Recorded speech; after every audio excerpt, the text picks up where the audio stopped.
सेवा आयोगाला स्वतः पत्र लिहिलेलं आहे आणि त्या पत्रामध्ये अंजना कृष्णा नावाच्या अधिकाऱ्याच्या सगळ्या डॉक्युमेंटची फेर तपासणी करा. तिच्या ह्या मॅडमची निवड प्रक्रिया कशी आहे ते एकंदरीत तिच्या वर्तनावरून लक्षात येते. आम्हाला शंका आहे आणि आम्हाला विश्वास आहे की लवकरात लवकर कागदपत्र भेटतील आणि जर पूजा खेडकर सारखं हे प्रकरण असेल तर त्याचा परिणाम त्या मॅडमला भोगावा लागेल.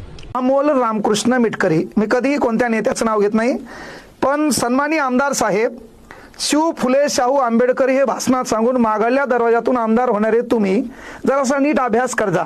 आमदार होणं सोपं आहे, IPS होणं लय अवघड असते, हे तुम्हाला कळणं गरजेचं आहे.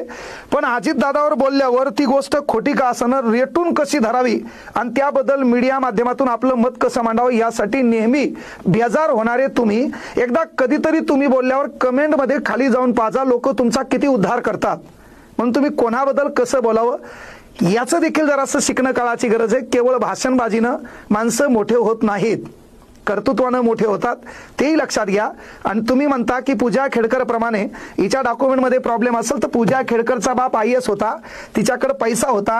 ही एका कपड्याचं दुकान चालवणाऱ्या कोर्टामध्ये टायपिस्ट करणाऱ्या माय बापाची लेख आहे.